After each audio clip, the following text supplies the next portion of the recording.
Good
afternoon, sir. Can you hear me? Okay. I think we are ready. Our streaming is also ready. Once we are ready, maybe 4 o'clock sharp, we'll start.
A very good evening to one and all present here. I, Annapurni L of third year BBA, take this opportunity to welcome you all for the International Faculty Development Program.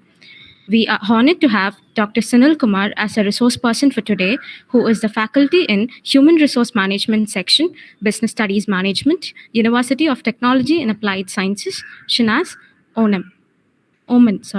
Welcome, sir.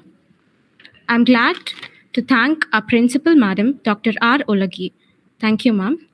I take this opportunity to welcome Dr. R. Prabhu, Head of the Department, Department of Business Administration, Government Arts College, Coimbatore. Welcome, sir. I take this opportunity to welcome the faculty coordinators and all the participants. Welcome all. Coming together is beginning. Keeping together is progress. Working together is success. I request our Head of the Department, Dr. R. Prabhu, to deliver the session opening remarks.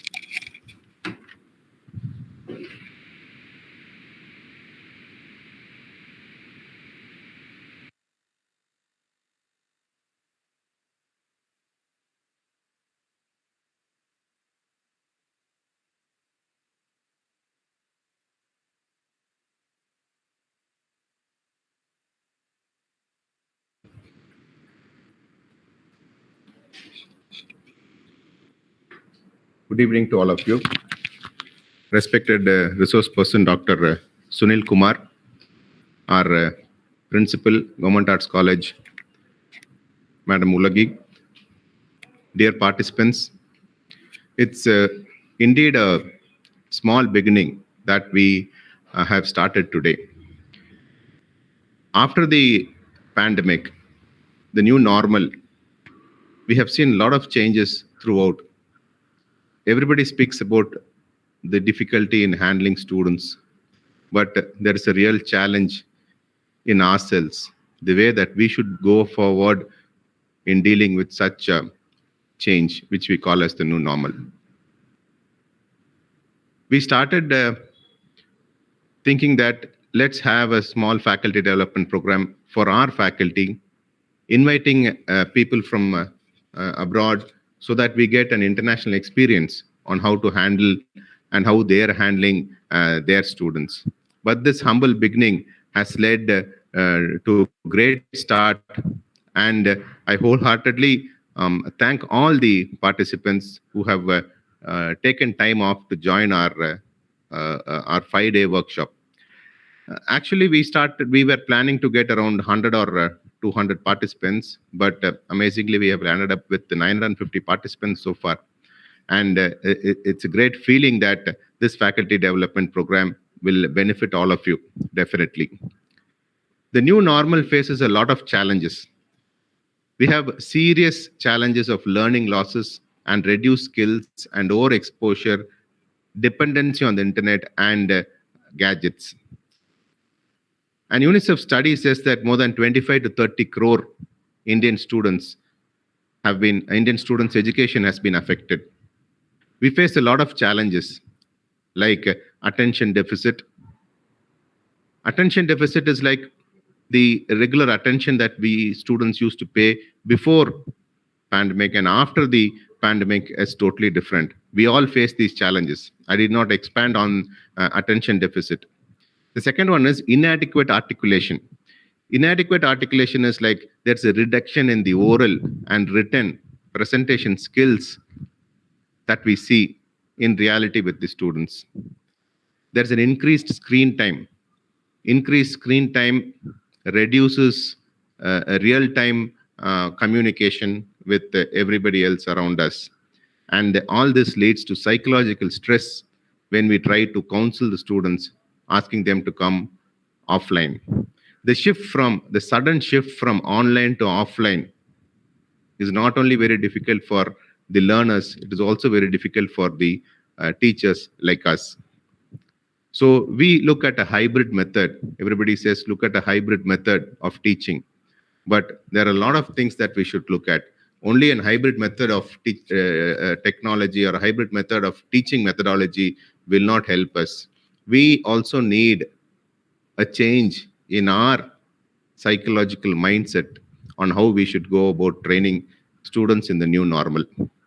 With these few words, we have great speakers from throughout the world who have obliged to be with us for the 5 days.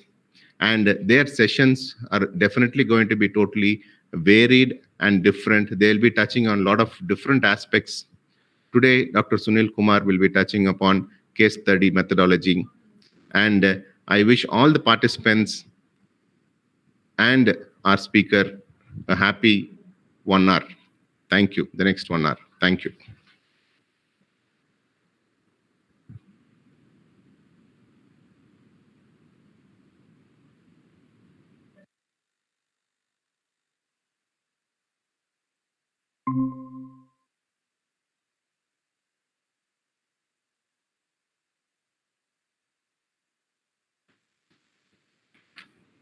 Thank you, sir.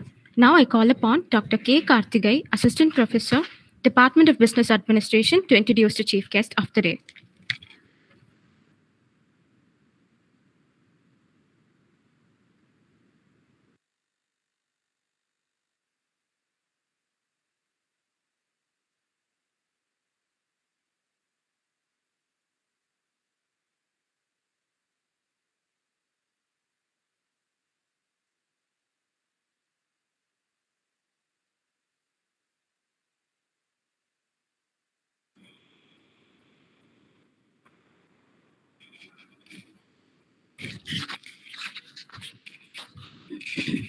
To our principal ma'am, head and faculty members of the department, faculties from various institutions, and my dear students, a very pleasant afternoon. I take great privilege and honor to introduce our guest for the day. Dr. Sunil Kumar is a PhD holder from Mahatma Gandhi Kashi Vidyapat Varanasi. He is presently working as lecturer, University of Technology and Applied Sciences, Shinas, Sultanate of Oman. Sir has a rich teaching and administrative experience and also has served the industry as marketing executive. Sir has received various awards and appreciation for his outstanding contribution as a lecturer and received an award for his teaching excellence at University of Technology and Applied Sciences, Shinas, Oman, and also for outstanding research paper, Best Applied Research Manuscript Award at Regent's University, London. Sir has various certifications to his credit and also completed various industry and TRC Oman sponsored projects. He has published a lot of research papers in international journals and presented a number of papers in international conferences. Sir also has had the privilege being being invited as key speaker in various workshops and training programs in India and abroad. He has also been the coordinator and convener of various international seminars and an active member of Strategic Management Forum of India, SMFI. Sir has participated in various FTP, MTP, and AICTE sponsored quality improvement program of various institutions. He is also an approved reviewer for various project proposals and international journals of many central, state, and self-financing universities in India. We are delighted to have such an eminent person as our guest today to share his rich knowledge and experiences on case study-based teaching.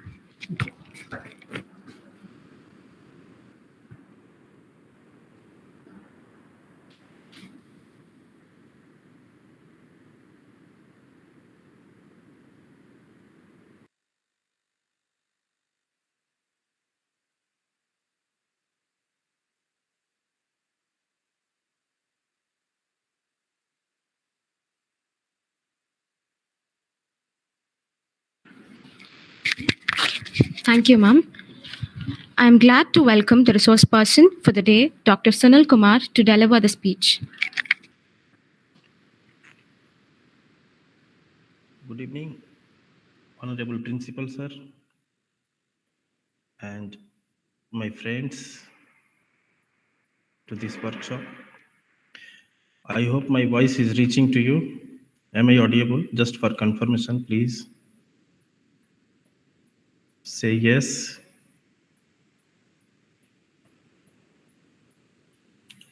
Hello? Yes, sir, we can hear you. Okay, thank you very much for confirmation.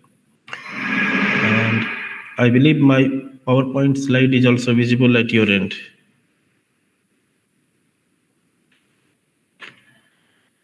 Hello?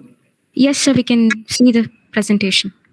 Okay, so it is on full screen from my side. I think that side also. Yes, sir. Thank you very much for all this confirmation. And today we are here to discuss about the case study based teaching. In fact, in the beginning of this session, a very good point came that we are having a lot of problems since the COVID-19 erupted or broke out. And now most of the time we are talking about hybrid nature of the classes, but this hybrid itself is not enough. We need something more.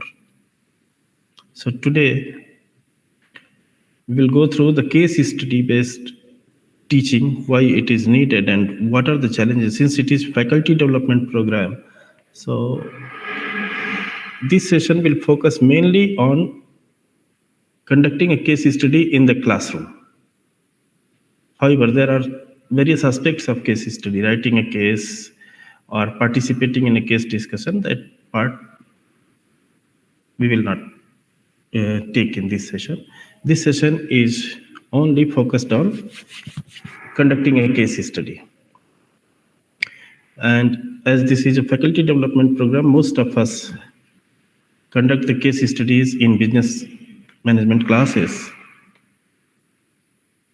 This case study is popular in some other streams also, like medical, psychology people also they do. But here we will talk about the business management cases. and we all have experience. And we know what are the challenges of it and how to conduct it. And we have different sets of experiences.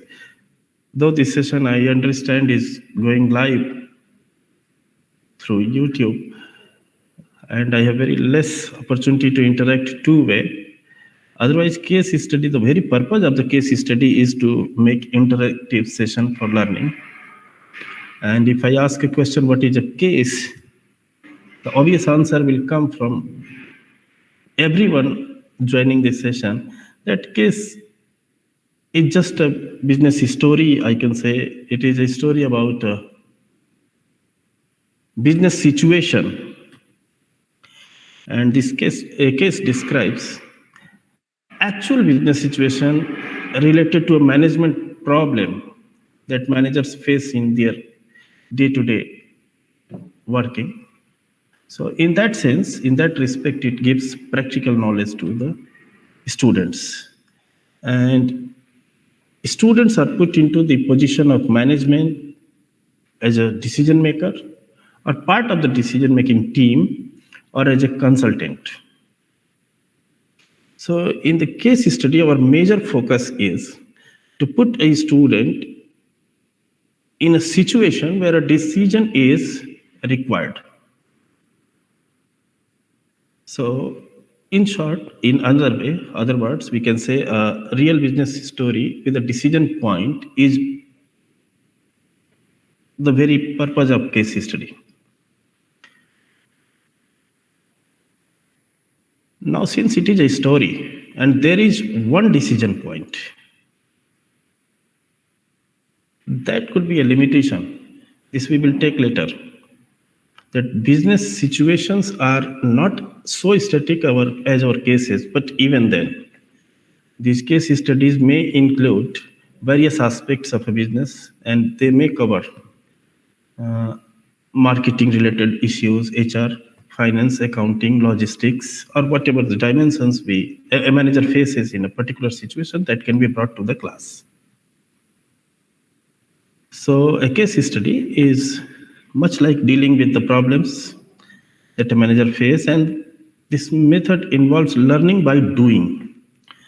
Whereas in lecture method, a student learns a lot of things about the, say, tools and techniques.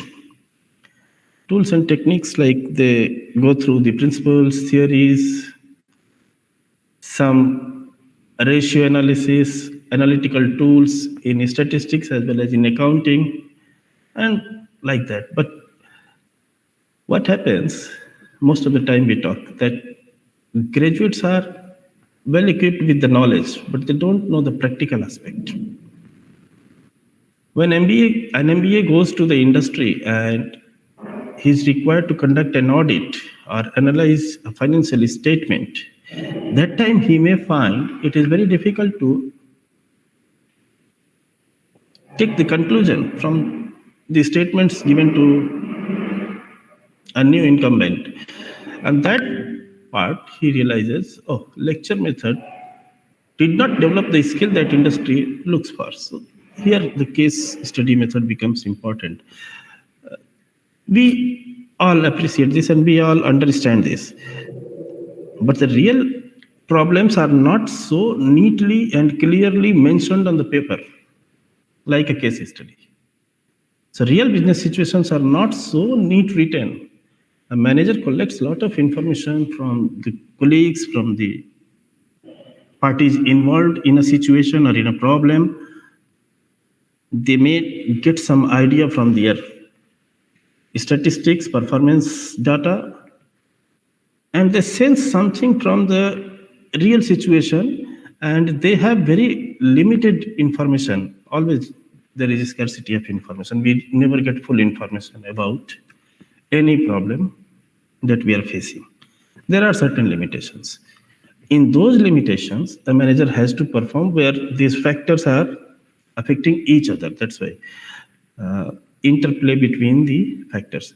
But in the case, things are little static and clearly mentioned, written. There is a dilemma a business manager or a team of decision makers. They are facing some dilemma. They have some issues to handle. There are alternative options also, but they don't know which option is going to help them.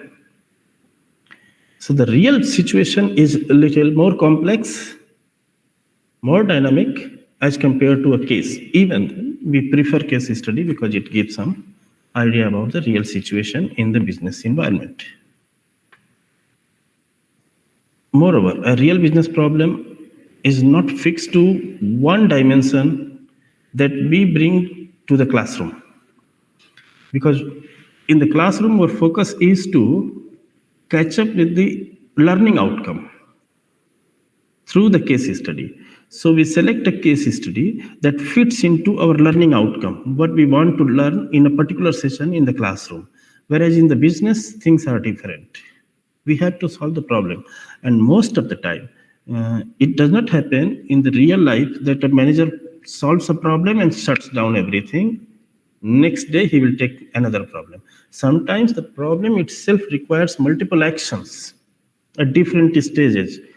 But case is static in one sense that there is one decision point, solve it, and the case discussion closed. Also, though we expect that the students will take decision, they don't implement the decision. In the real world, a manager has to take decision and has to implement it. Implementation part may have different challenges. It includes leadership and change management practices and so many things. So students are called on to take decisions, but they don't have responsibility to implement them. These are certain limitations. So case is important or useful because it brings practical aspect to our learning. It gives us opportunity to interact. And it gives us opportunity to practice the art and science of management that we have learned. Case studies are not much structured. They are less structured. Not like a lecture-based method or like this workshop or this session. I'm going through the slide and every point is written in a very sequential manner and things are going in a very organized manner. It doesn't happen in case study. Cases are a little less structured, sometimes written in the form of a story, dialogues between the participants in the situation, maybe manager, maybe employees, maybe customer and suppliers and so. So things are like that. In that situation, a student gets an opportunity to apply the tools and techniques of analysis that we learn in the classroom during the study. So it gives us an opportunity to practice the art and science of management. And it increases knowledge of many management-related subjects. Once we apply, for example, shall we accept this order? Accepting the order, it includes a lot of calculations. Maybe on part of accounting, okay. What is the variable cost? What is the total cost? And how much we are contributing to our profit? How much we are recovering? And finally, what will happen in the long term if we accept the order? Marketing aspect. What will happen to our brand? So there are many subjects related, and we can learn about various subjects and dimensions that we try to bring to the classroom. Case study improves technical and analytical problem solving skills. So we analyze the problems. It improves our calculations also. Sometimes we need to do some analytical work with the help of technology or the formula or the things that we study in the classrooms. That should be applied. So it increases our analytical skill not only in this technical, also if it is related to the environment. And since case study is done in the classroom by the group of students, they get a chance to communicate. So this is an opportunity to communicate orally and make presentations also, convincing others or bringing out the analytical part of the case and opening dimensions, asking questions, clarifying to others. Though in case study, our focus is not on developing consensus, but yes, we share our opinion. In case study, no solution is the best solution. Though there are some good and bad solutions, but nothing is the right or the final solution that this has to be or this must be. Not like that. In case study, there are right, or you can say good and bad solutions or answers to a question, but not the final one. So we discuss whatever we think it is appropriate in the particular situation, we present.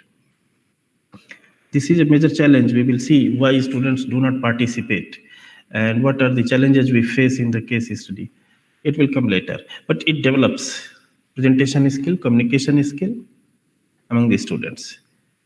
And it gives us opportunity to work effectively with others.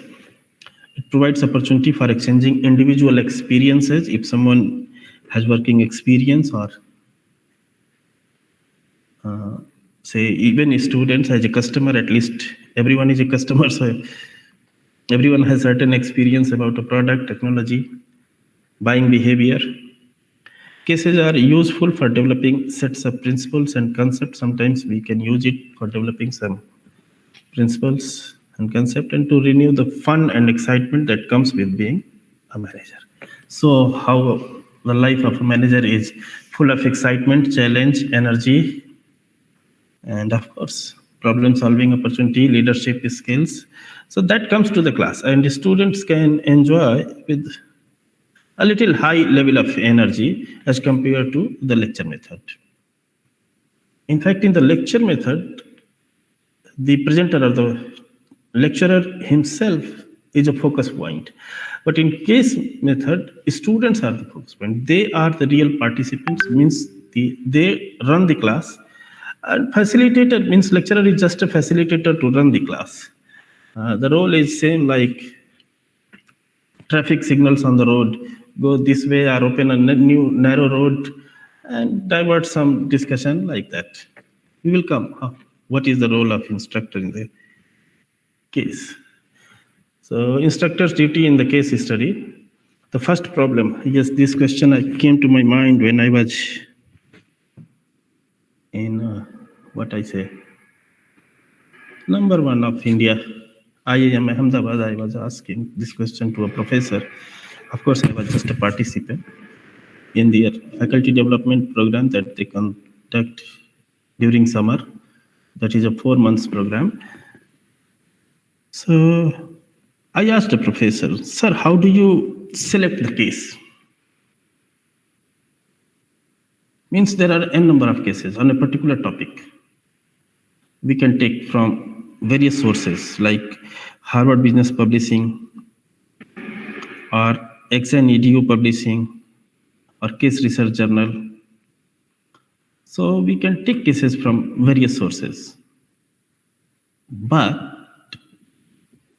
which case? That is most important. So cases can be of two types, decision-based or evaluative cases. Decision-based cases have one particular decision point where managers or a team of managers or the entire management is facing a dilemma. They are struggling with the problem. The case is sliced, means it stops there only. A decision-based case requires to develop alternative decisions through the discussion. So for me, if you ask which decision-based case I will select, very obvious answer is I will select a case that relates to the content of my today's class or the lecture. Learning outcome, which one is fitting to my learning outcome of the day in my course delivery plan or lecture plan. Suppose I want to discuss break-even point.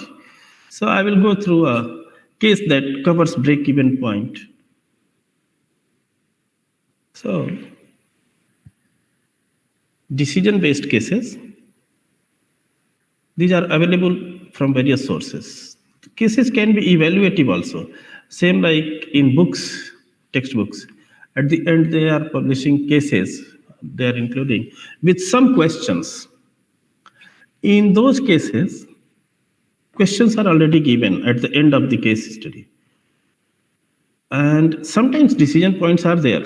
They ask, if you were the manager XYZ in the above case, what will you decide? Sometimes. But most of the time, they are asking for a particular answer from the case to a specific question. So these are evaluative cases. We evaluate the facts given in the case and we try to develop answers. So real or fictional cases. Real cases may be from the real business life about various companies. Cases are there. Some are very popular. I have one experience where I was in IM Kozhikode, again through Strategic Management Forum of India. There we discussed a case on Chick shampoo that is very popular in South India. I still believe that brand is there. So the case was based on the real facts of the company and developed through various interviews with the organization. So cases can be real and there was a decision-making situation, or fictional cases, same like as I was saying, at the end of the textbooks. Sometimes they are publishing cases with some questions. Fictional cases can be in the library textbooks, and these are mostly based on the secondary data, or sometimes completely only a story, not based on things, but still they are useful because there is some points, some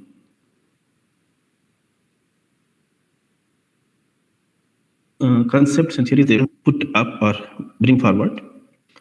So fictional cases can also be there. Though it was not published, but I have developed some fictional cases during a process of learning only how to write a case. So fictional cases can be unreal.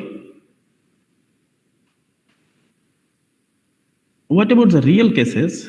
Students can relate to the company and the life situation, and sometimes they know already what happened in that particular situation in the company. So they can relate the things and they can explore further. That will increase their practical learning. And length of the case, this is also an issue. As a teacher, we face problem. How long the case should be? There is no specific answer for this. It should be 2 page or 10 page or 20 pages. No,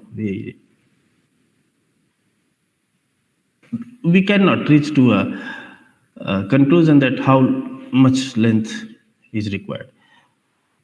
Since cases are given in advance to the students much before the day of discussion, length of case is not a matter. The matter is what information and what is the decision point there. So the information given in the case must be rich. I'm not saying complete, because complete is a different term and it is difficult to give complete information. But for a particular decision in a particular situation, a relevant information must be there. So a strong decision focus should be there.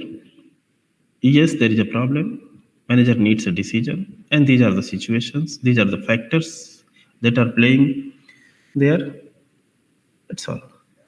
Sometimes we see in the cases they put exhibits with full of statistics, maybe financial data that is required for analysis. So even then, if exhibits are included, how do they add to my decision? That is important. And is this decision related to my learning outcome? As a lecturer, as a teacher, I must answer this question to myself. Then dynamic interplay between inductive and deductive methods of discovery, as cases go through observation to theory, and again they prove theory and bring it down to a particular situation. So it helps us to draw conclusions through both inductive and deductive reasoning. A good written case is like a novel with interesting problem. So a case that we give to our student must be written well, and it should be written so interestingly that students find it something, I will say thrill, excitement. Yes, something is there. And it should increase the interest of student to read the story at least. Once they read the story, they will highlight who is the decision maker, what is the problem there. And for analysis part, we need different discussion. Where is the problem? So the story must be written well. So while selecting, it should match to my learning outcome. It should be interesting story. It should be, if it is real case, okay. Length of case is not a problem, provided the information given must fulfill my requirements that we are bringing to the class. Then preparing the case, this is most important. I will start from my own experience. I started my teaching career in 99. And during my master's, I had done many case studies as a student. When I became lecturer, then I realized conducting a case study or participating in a case study is different from facilitating a case study. A facilitator must be more prepared, and a facilitator must know all the facts, figures given in the case and where it is located, on which page, in which paragraph, where it is. So a facilitator must be more prepared than any of the participants. A less preparation of the case study, on facilitator's point I am saying, will attempt to direct the discussion. And this happened to me personally when I conducted my first case study as a lecturer. There were two reasons. Students, to them, this was the first experience, so their participation was very low. And also, I must confess that my preparation was not that much to guide them. And finally, the class turned into a lecture method. Same like a story I delivered. This was a failure from my side. Then I realized what is wrong. Why I could not bring the things in classroom. Because myself, I was not prepared. It happened to me. What is the remedy of this problem? I must go through the facts in detail, their consequences, the participants, and the numbers, all the calculations. Why not? I did my all calculations, and I must have idea what is the outcome of this proposal. Suppose it is a sales proposal.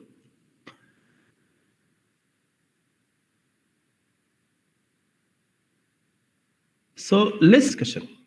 It will turn finally to a lecture method. It is not desirable.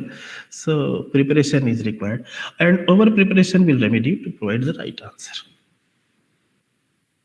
Sometimes what happens, if the facilitator is not prepared well, they will try to jump, or they will try to I will bring the solution from their side and convince the participants for solution that they have, or they want to jump. Reaching to the solution is not the purpose. Discussing the case is purpose. Solutions will come, it will discuss over it, evaluate it, analyze it. That is the purpose. But what happens if we are not prepared? We jump to our conclusions and we direct the discussion in one side. So the best way to over-prepare is to develop a range of questions. What will happen in the classroom? The range of questions will also go through various sub-questions and sub-dimensions. So case teaching is a question-oriented, not a solution-based problem. N number of questions we should prepare for the participants. And also, if we want to bring different dimension to the case, there should be some related dimensions. And then again, sub-questions in that dimension. So avoid leading questions or yes or no type of question. Leading question will lead the participants to a particular decision. This should be avoided. What I think is correct, let it be with me. And participants, let them discuss, explore their own alternatives, analyze. So we should not ask a question, do you think this is okay? Better to ask, would you consider this option? If yes, why? So, more than what, we must go how and why. And dichotomous type of question, yes, no type of question, right, wrong type of question, we should avoid it. We have to explore. So, in the beginning, as we all know that a case study starts with the introduction of the case and we try to bring the facts on the floor and then we open the discussion. But how to open the discussion? So we should look for the major question. What is the major question in the case? Are they going to launch a product? Are they going to change the technology? Yes, sir. Hello. Any disturbance? Hello. Okay. My voice is reaching to you. Hello. Yes, sir. Okay. Thank you very much for confirmation. So, opening question, we should look for the major question. For example, should we invest? There are investment opportunities. Shall I invest in Adani Group in this position because shares are almost to the lowest point in last 1 year, 52 weeks lowest. Shall I invest? Is it the right time to invest in a company? Or should we accept the order if it is coming from, say, for example, a big company and Coca-Cola offers me to join and I have a bottling unit. Shall I accept Coca-Cola's offer to bottle their drinks? Or should we downsize? This question came to most of the organizations during COVID-19 and still many are facing such issues. So should we downsize? These are some major issues we should start with the discussion. And then we can ask the students to vote. Will they go with this or they have different opinion? So by vote,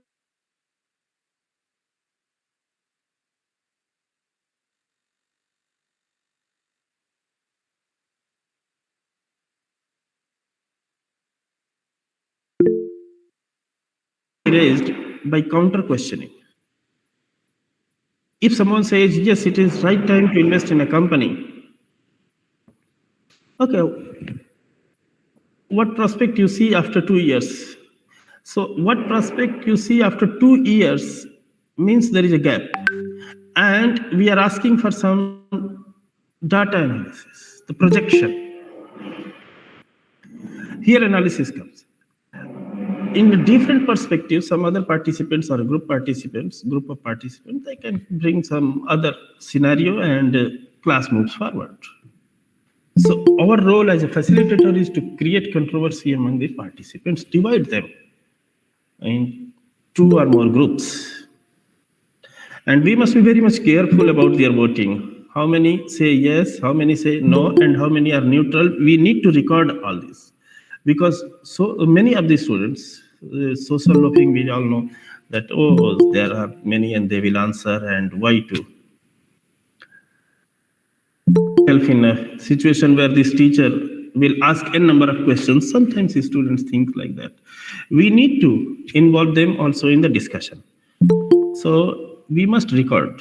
No one should be left, say, or no one should be separated from the discussion.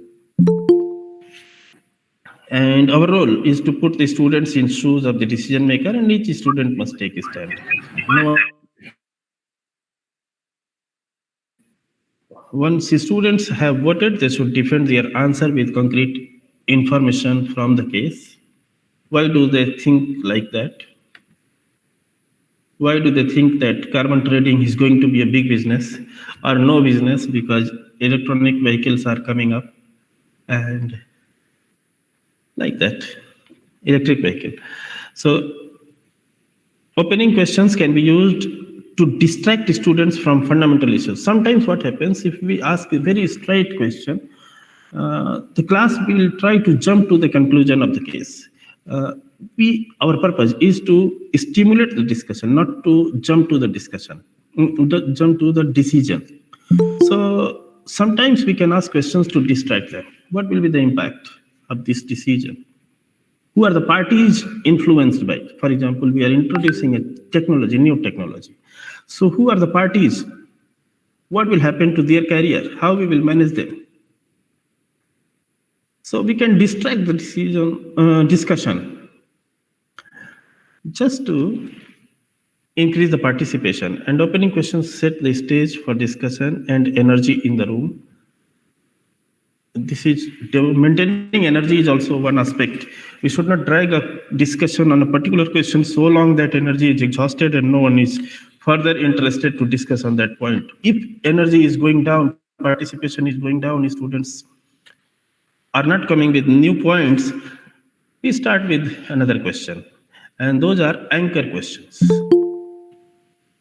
We need to develop 3 to 4 questions in each dimension, and we provoke the most spirited debate just to increase the heat in the class or excitement in the class. So sometimes, as I said, our role is to create controversy, so we provoke discussion and debate. So branch up the question to dig deeper. For example, what made you conclude that internal controls were weak in a company? Or how can each of the weaknesses be remedied? If there are certain weaknesses in strategic management, we analyze weaknesses. So how can we can overcome the weaknesses that we are facing? So these are some questions that will prolong the discussion. And further, we can develop some questions in the branches. So further branch off into sub-questions. For example, can we expect a timely delivery? Or will the employee support the change initiative? Who are the groups that they will oppose the change initiative? So we can develop some sub-questions related to a major dimension and record the response on the board. This board work, we will have a separate slide on that, because board work plays an important role that shows the map, how we have progressed in the discussion and how we are moving from one point to the other point or one scenario to the other scenario. We need to plan this board work in advance before the classroom. As a facilitator, we must have the map in our mind. I will come to the point how we discussed one case, and the board plan was so intelligent that at the end of the class, we saw, this is Porter's value chain analysis. When professor was writing the points of discussion, that time we did not see, or we did not realize what he is doing, something here and something there. And finally, he put in the sequence, and this was Michael Porter's value chain analysis. Only the board plan. Things are coming from the class only, but where to locate that discussion, where to put it. So record the response on the board, and then transition from one issue to other issue. Include questions for transition to the next question. So finally, case discussion is about question, only questioning. And can we put some of the participants in roles of the managers or the makers and ask them to play their roles? Sometimes in the class, what happens that manager's name, for example, is Mr. John, and students they start saying that Mr. John should do this. No, not Mr. John. You are Mr. John. So what you will do means I must do, or I will take this decision, or I will proceed in this direction, or I will invite my colleagues to discuss something like that. So the participant themselves can be involved in the discussion through the role playing. Different parties there can be. Maybe there is a labor union leader and they are opposing for the change. So there will be one management group and there can be one labor, various dimensions. And we need to create a time plan for the case discussion. See, for example, this session is for 1 hour and I have already spent almost 50 minutes we have spent here. So maybe I am running out of time and this is a bad plan. I must plan the session so that all the dimensions, all the things, all the issues are covered in the given time period. And we should construct a board plan that we discussed, that sketch out a representation of the boards in the room. In the board, there can be, boards, it is written. How many boards we are using in the classroom? Only one. I am sitting in a classroom, backside is a whiteboard. Only one. And what happens in this situation, if I am projecting something through the projector, where I will write? This is the only one board.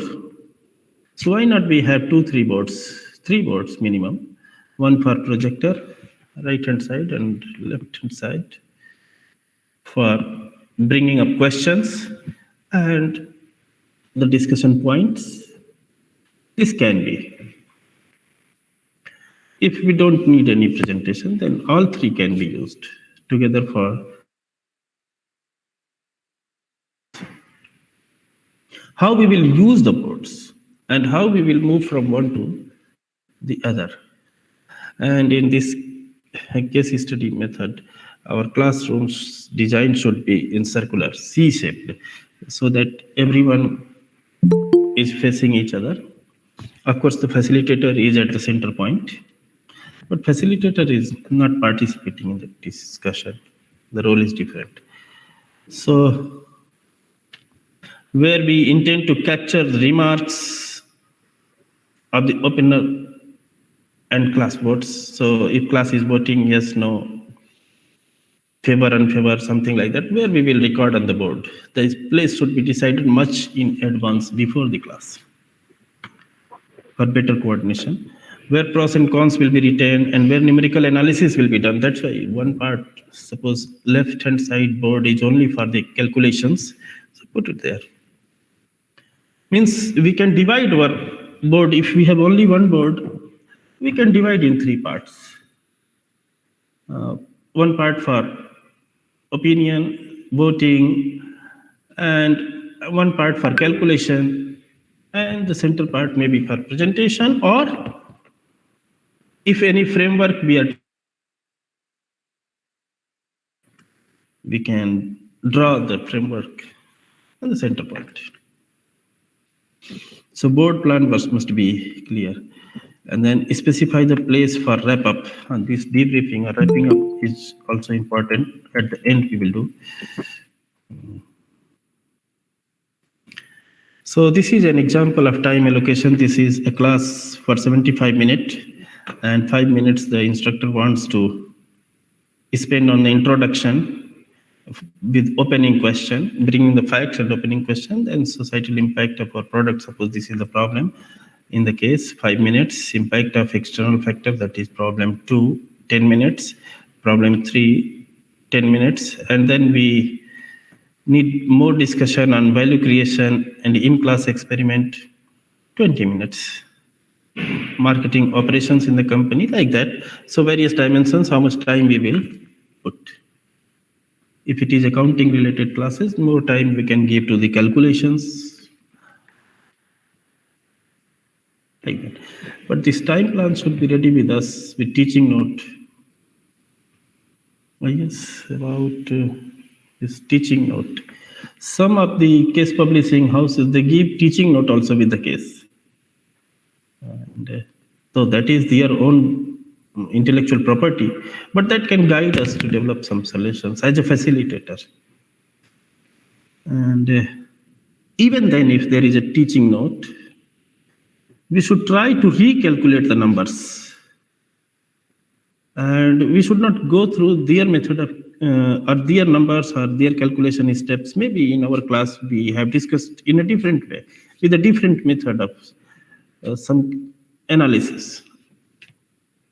So we should go through our method that we have been practicing in the class or we have been teaching in the class. And we should do all these things. Teaching notes can be helpful, but not just say, I don't want to use that word, ready-made solution. It is not ready-made. It will spoil the purpose of discussion. Okay, numerical analysis. Numerical calculations must have been done by the instructor in advance so that he knows where the students will do mistakes. Those steps must be clear. So that once we are discussing and someone says, sir, my number is like this, we must have idea where he is doing the mistake. So we should never rely on teaching notes or instructor manual given with the cases. And we must have idea to spot a subtle error by the students. We must know where the one experience I will share. In one of my examinations, the professor asked us to develop questions. That was FTP only, not to answer question. Develop a question in which you want this outcome. This was more difficult because we need to go through the calculation and their steps.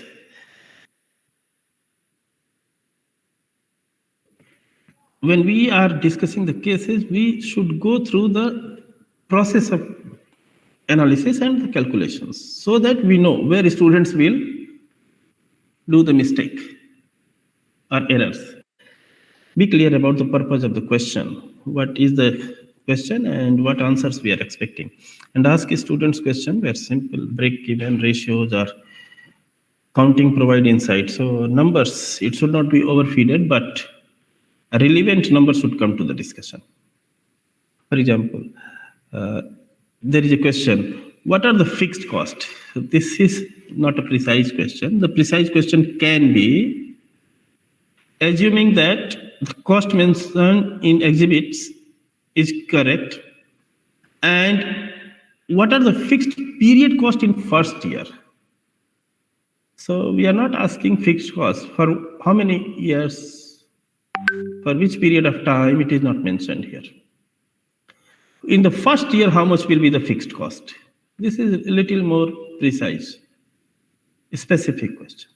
So questioning itself is an art, and we should ask specific questions so that the students can be the specific answers with a specific number. And general questions are good for developing logic.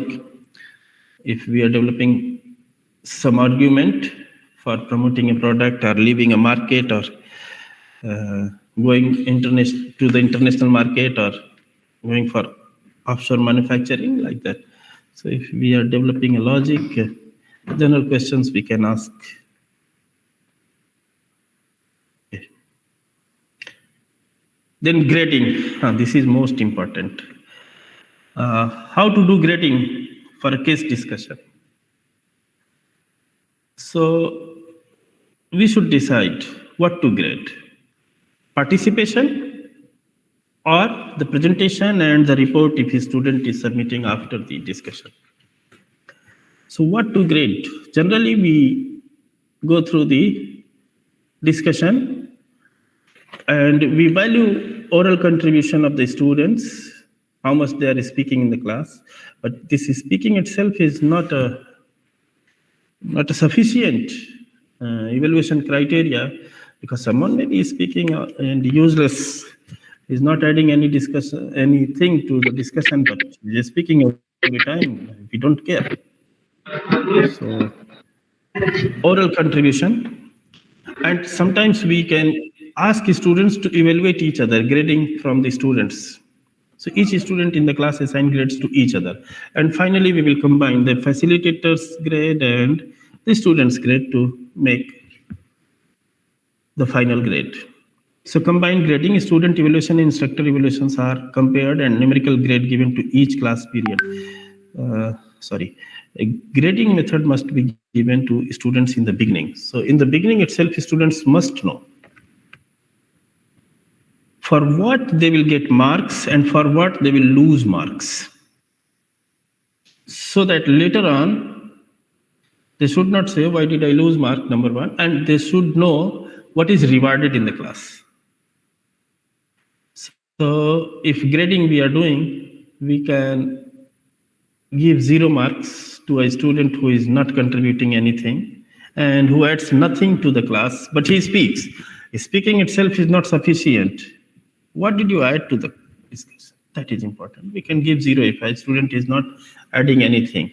And if a student presenting false facts or makes false statement, he should get negative marks.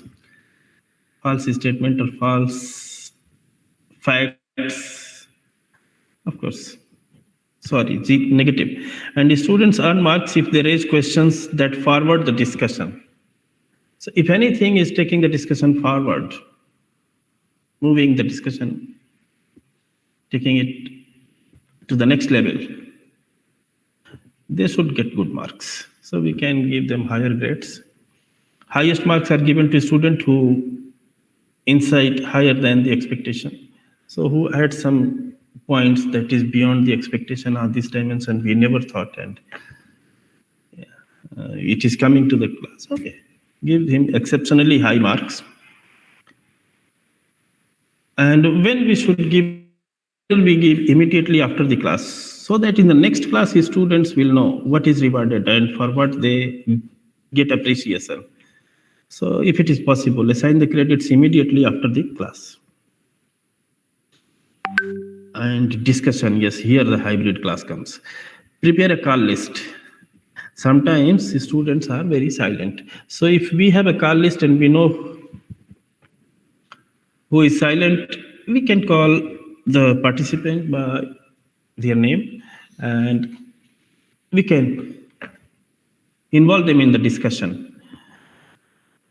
If the discussion is going online and we have a call list, then it can help us to invite a person for opinion or inputs, and no one should be spared. Everyone should contribute. That must be ensured. Now, what happens in the classes when we discuss the cases?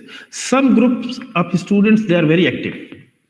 2-3 students in every class we find. Some are very active and some are just sitting idle, listening to others. We should see from which section of the class, means which location of the class or seating chart I am getting most of the points or most of the sound. My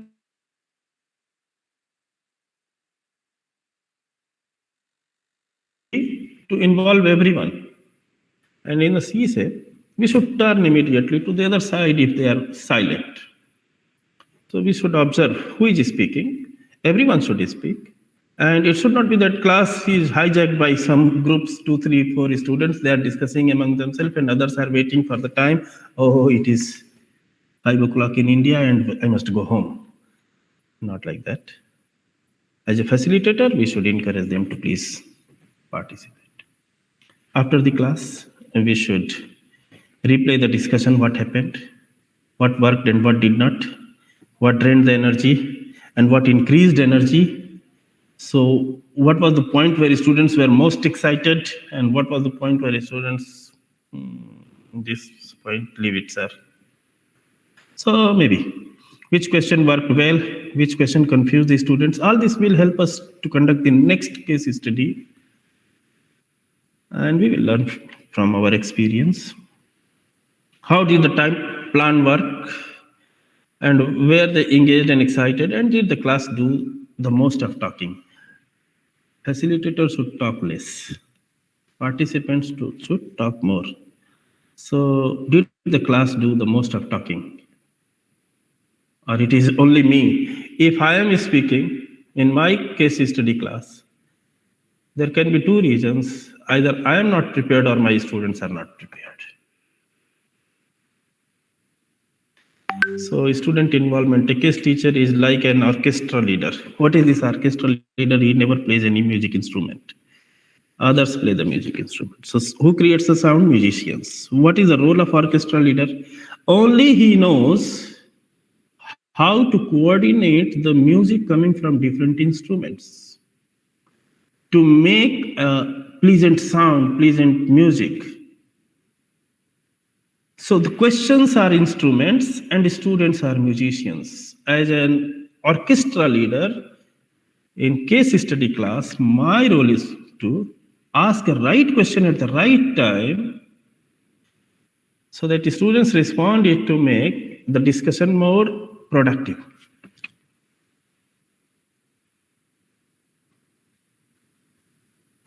Another analogy I thought, why not a case study facilitator or instructor is like a ringmaster in a circus. And the students are like lions, they don't want to jump into the fire. But the ringmaster has technique to make them to jump through the fire. Anyway, whichever analogy we prefer as per our situation, but our role is only to make others perform, to facilitate others' discussion, that are our students. Those are our students. So understand the questions at deep level and understand the way the question can be planned and answered. Orchestra leader does not play the instrument. Okay, this we have done. Time is very short. Why case study fails sometimes in our classes? Both ways. Either the facilitator is not prepared or the students are not prepared. Both can make a case study method fail. So poor preparation or not prepared. Some of the students, they are afraid of speaking. They are shy and they don't want to speak in the class. There can be many reasons. They are worried about their language. Oh, I don't know English and this teacher is asking me. Or the teacher is looking to me and he will ask a question. They hide their face. Maybe they are afraid of speaking. They don't have confidence. Sometimes low confidence. A student may think, I am only one who is uncomfortable in the class and I don't know accountings and this class is very difficult for me. So confidence level. Unsure about the expectations. Sometimes the students, they don't know or they are not sure what this facilitator wants from us. That time they are silent. Or the question itself is framed so vague that they don't get the answer. Sometimes, or fear of foolishness. My answer may not be suitable, or maybe entire class will laugh at my answer and they will think this person is very fool and he does not understand anything. Possible. So fear of foolishness, fear of disagreement. Others will not accept my idea. In fact, case study is not for making consensus. It is discussion. Why it happens? In the beginning of the session, students must get a session from the facilitators or the lecturers or the teachers. How to conduct, how to participate in the case discussion. So students must be clear about the process, how cases are discussed, and what is the consequence of discussion on their grades. maybe this will help them to understand the importance of case study. There are some other barriers, like some are introvert and they don't want to speak much. They can write well, they can analyze well, they are very good in technical skills. Their computation is very fast, but they don't speak. So maybe introversion. Language is a major barrier. If we are discussing in language other than our mother tongue, this is a big problem. So people are not fluent in other languages. Culture is basic issue. Culture sometimes, you see, this case study method developed in the USA.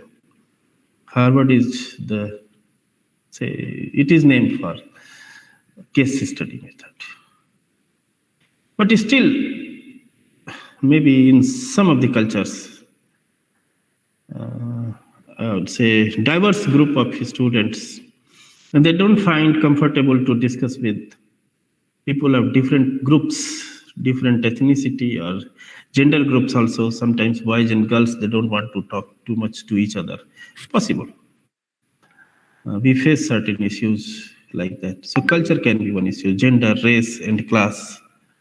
These are certain issues. The background of the student also plays an important role. So here I finish my discussion and I invite your questions, your experience, if I could learn something. We all do case studies. There are some references which were consulted for this presentation, and thank you very much from my side. I welcome your questions.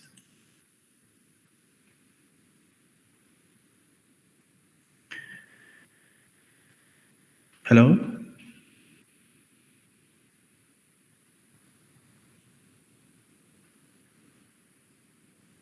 Hello? Am I there? Hello?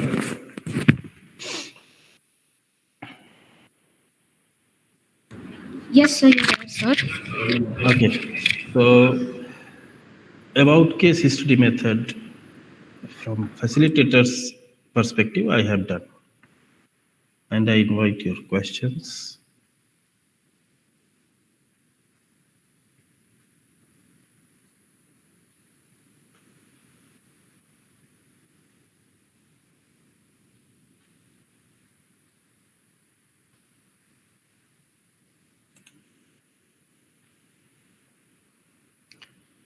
So the questions are being posted in the chat box.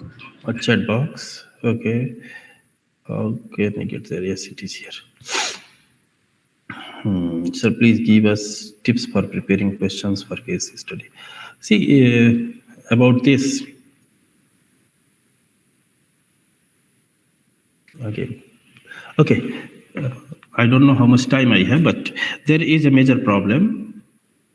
And if we are developing questions for discussion, we can go with the major problem in the case.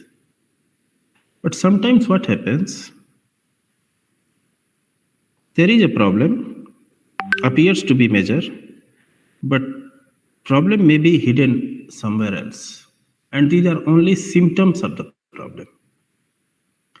So first we should develop major problems, then sub-problems, what could be contributing to this? And then we need to decide, are we talking about the problem or the symptoms of the problem? For example, if I say, in an organization, employee turnover is very high, more than the industry average. What are the reasons? There can be a number of reasons. So is this employee turnover a problem, or this is just a symptom of a problem? Because problem is, in my company, what I am seeing, that since this new manager has come, the turnover has increased. For example, is his leadership style a problem? So employees are leaving the company not because the company is doing something wrong, because a particular leader is creating some problems. See, people join organizations, but they leave because of Other regions. Okay. So major problem, then sub-problems, then regions to the problem, symptoms of the problem, root causes, and some other dimensions related. In that aspect, we can raise questions. And now questions. We should not ask questions like yes, no type. We should ask open-ended question that need some more elaboration and that gives opportunity to speak more to the students. Okay, the second question is, I hope I could answer the question of BBA Department, Government Arts, SCB. I think this is a group. Okay, then another question from Kirutika, SNMP Institute of Management, Coimbatore. Where is the question, madam? I don't see.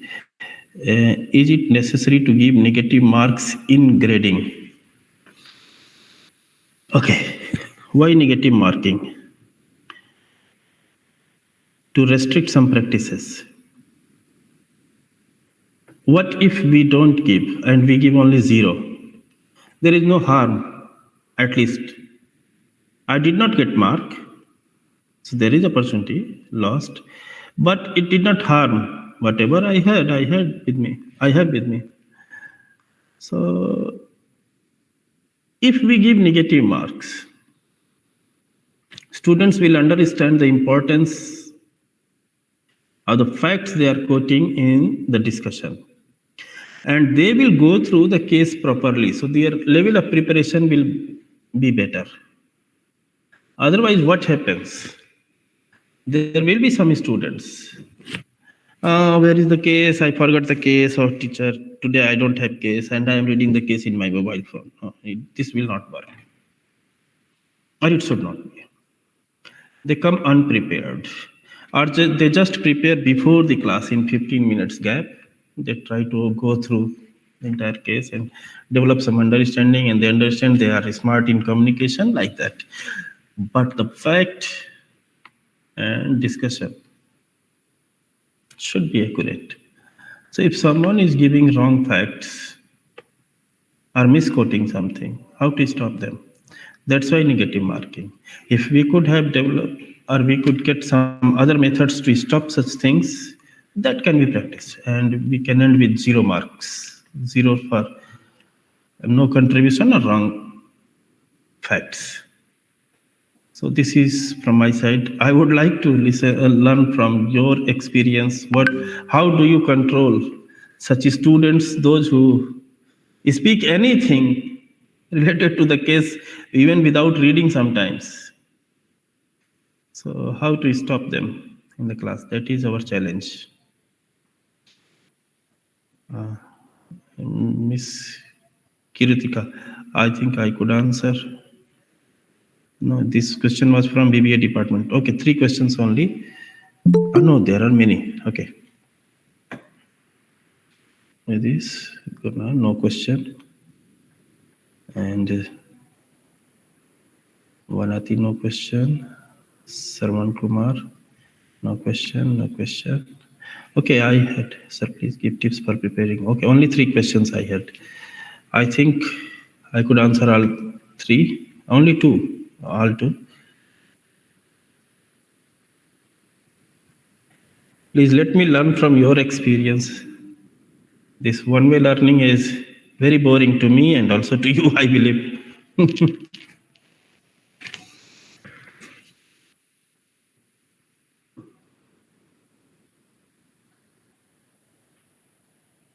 Hello? Is there any lag in the technology? I think I'm not reaching.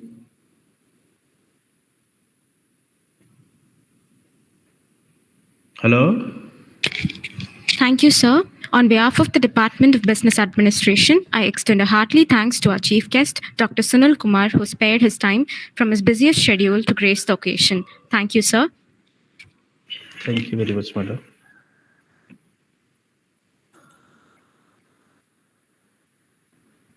Now we have come to the end of the session. I would like to invite Dr. L. Shanti, Assistant Professor, Department of Business Administration, to deliver the vote of thanks.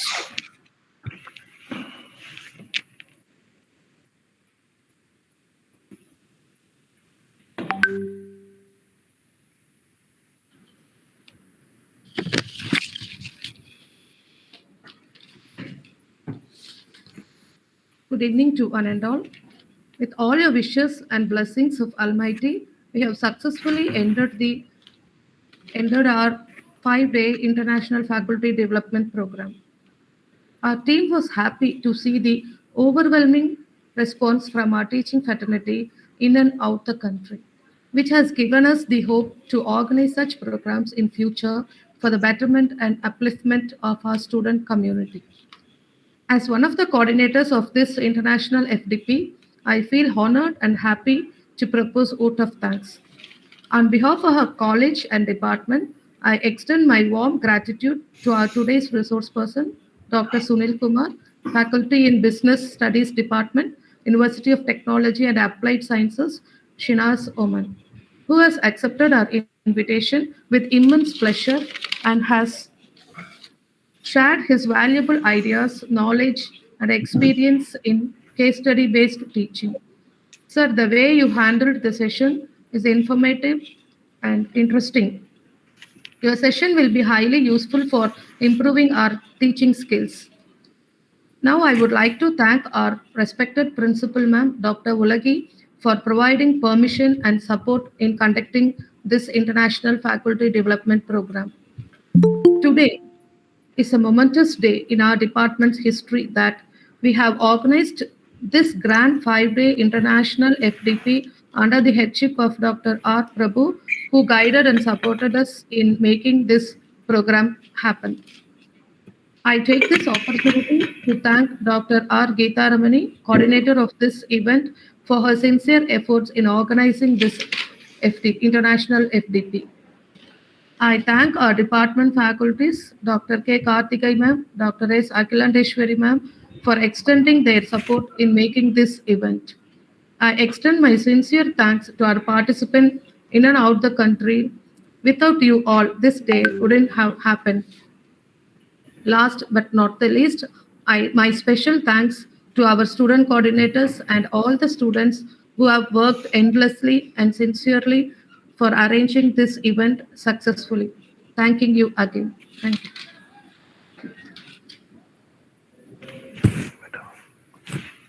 Thank you, madam. Okay. So shall we end?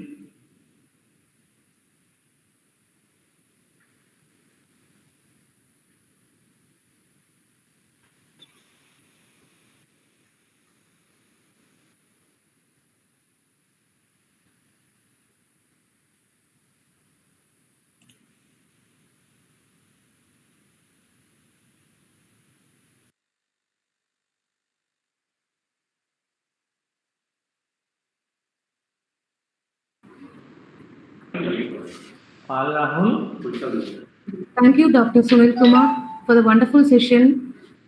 Now we close the session. Thank you, sir.